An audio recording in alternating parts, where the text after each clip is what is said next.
People have already talked about the legal, but I want to talk about Mumia and why this time is important and why we must organize as if the death warrant was signed. And you couldn't get around for people and wanting to do something to stop that murder. When I go to visit Mumia, I'm sitting there and I have to always tell us. People say, you're telling it again, you're telling it again. When you visit Mumia, when you hear Mumia, you don't realize that Mumia had to take a bath in a solution a few times a week. Yeah. And in the mornings, and first thing, he gotta take that medication, and which is worse than the medication they gave before, some stuff called Otezla, and to ease his situation there with his skin. And he done ran through that, and the thing with the Tesla, it causes brain injury, and it causes suicidal tendencies, and a whole list of other things. Mumia took that for several years, and right after that, I don't know the name of the other, medication, but it's worse than the first one. When you go to visit Mumia 4 times a day, and sometimes more than that at night, and he had to rub himself down with Vaseline from head to toe, and he had to cover every crack in his body. When we're visiting Mumia, majority of the time, fall asleep.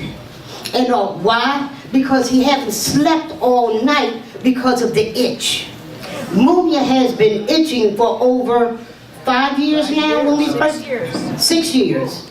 6 years. And I'm saying something far more powerful than the devil itself is what got Mumia alive and living today. That's right.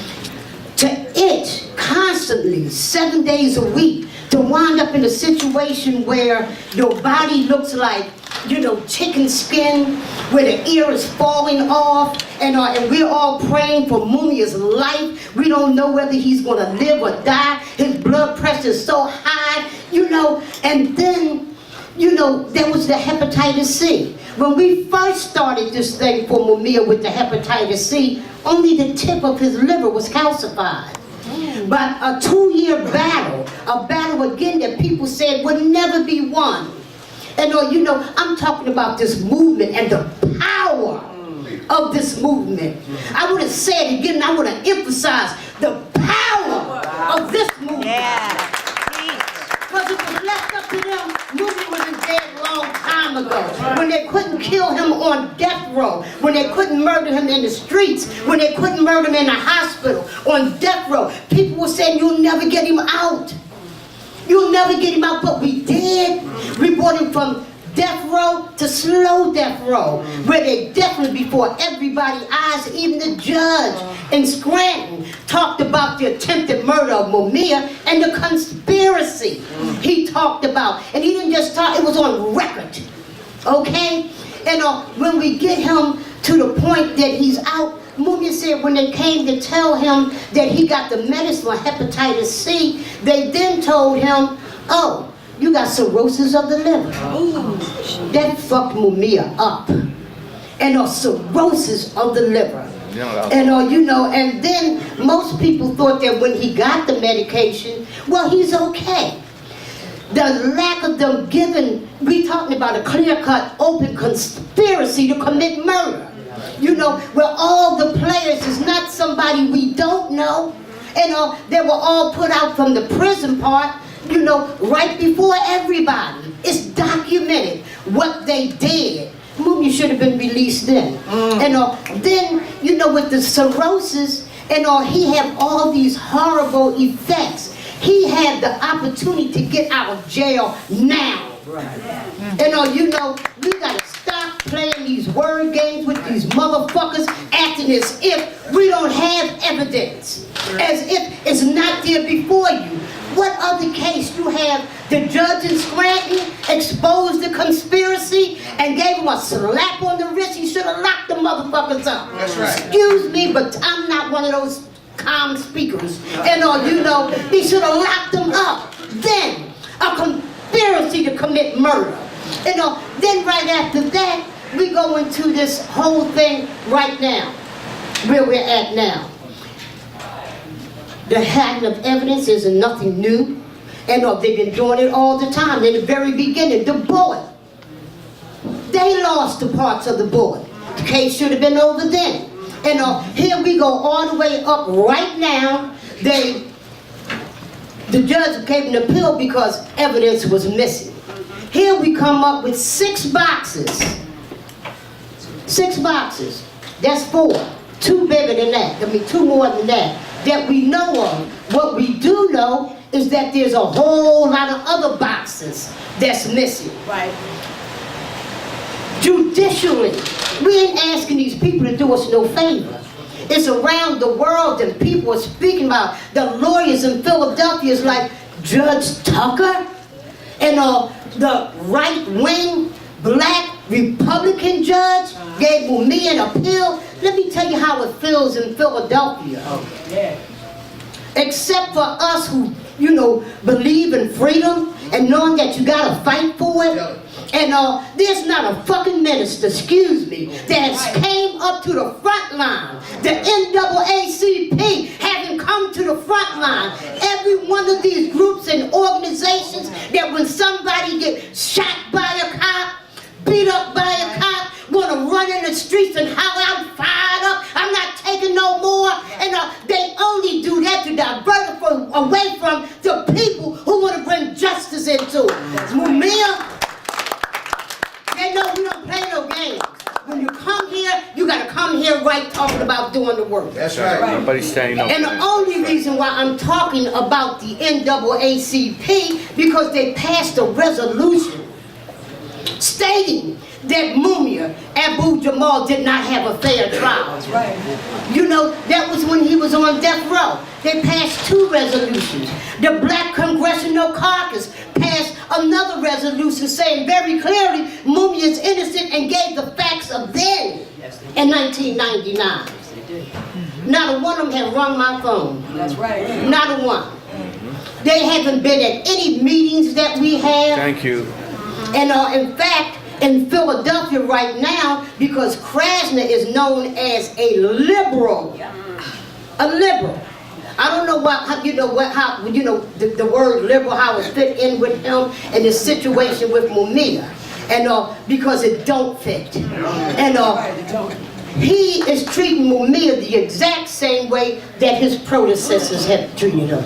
I had one person say to me, well, maybe Pam, just don't be so, because maybe he knew about the boxes and he put the boxes there and then, he's bringing them out now because, now is the time.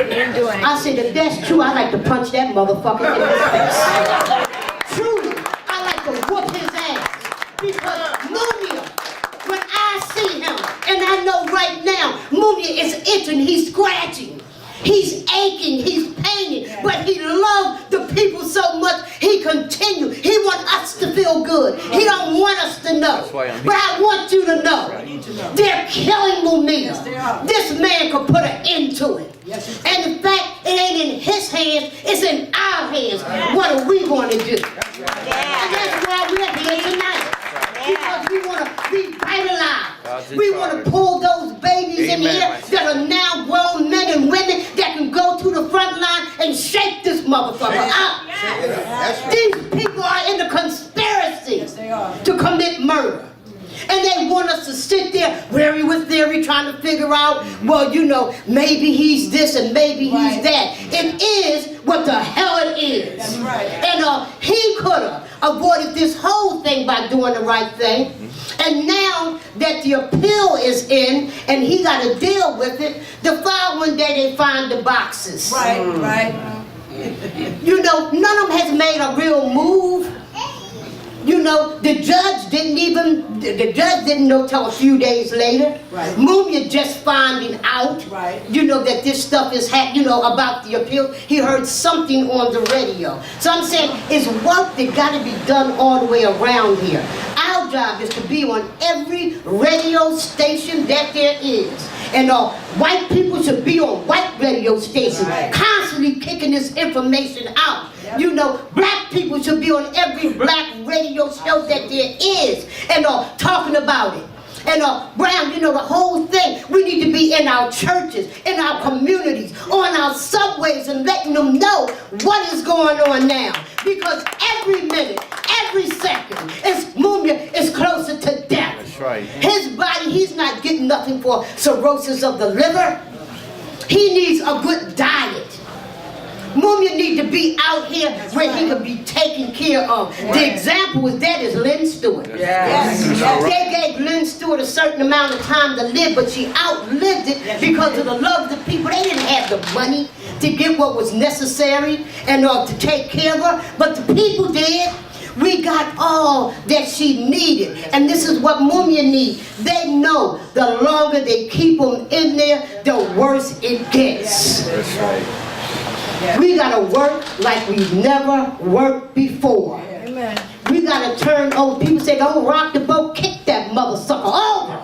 You know? And if people want to stay in the boat, let that sinking suckers, you know, we swimming. And the worst thing that, you know, people believe is that we're not winners. That's right. We are winners. That's right. Mumia's alive today. See, these people want to beat you down in time. And because if that was the way that we want to go, Mumia, we wouldn't be here right now. That's right. We're here because we stayed consistent and persistent. When there's a little bit of number or a large bit of number, we always acted like we had the truth, and this is what's beaten at the door frame of these people. We won. They don't want you to understand that we won.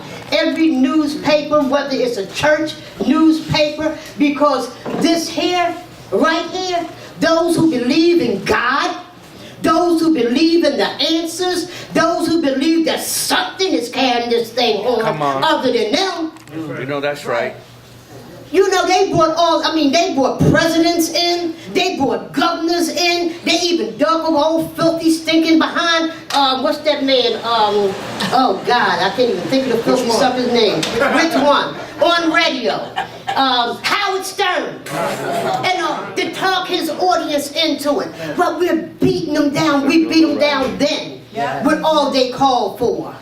You know, and for the people here in this audience, new that's coming on, and this is a part of history. A young sister was supposed to come with me, my sister Linda, her granddaughter's birthday, and she was going to come. I said, yeah, bring her and have her be a part of this history right here. This is a history that is so phenomenal. Oh my God, the ancestors is bringing it on. How the hell do you think those boxes appeared? I don't give a darn whether, and I don't believe it, that, you know, the top DA and who tell people to do what they do for them, and but, you know, if he wanted to look at a chair out the closet, he had somebody to say, could you go in the closet and get a chair for me? Could you move those tables for me? It's about 15 or 20 chairs. Can you bring them in here? Can you put that desk right here? He don't get up and do that. He don't get up and do it. But I don't care which way it came from. And I'm not weary with no damn theory. The fact is they're there. They're there. How the hell they got there, I don't know. It'll all come out in the wash. It's all because they're going to have to answer some questions about that. But where we're at right now, in this moment of rising up, standing up, fighting these people, we are so energized. I'm telling you, we got to go into the kindergarten and let them know. Let them know. You want history?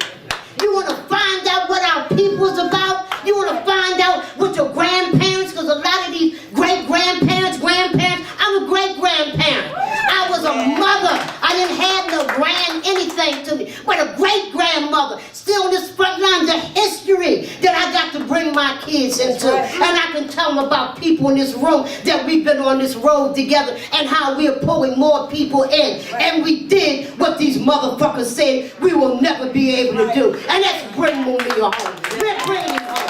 We're bringing Mumia home. So, with that, I'm not going to take up a lot of time. I do have to be someplace else. And, but in here, I think this whole next part is about organizing. What we're going to do. Right. And whatever you do, don't do this. Right. Stand firmly. Yeah. Fist here. That's right. And if you gotta take this and gut punch a motherfucker on the move, do that. Right.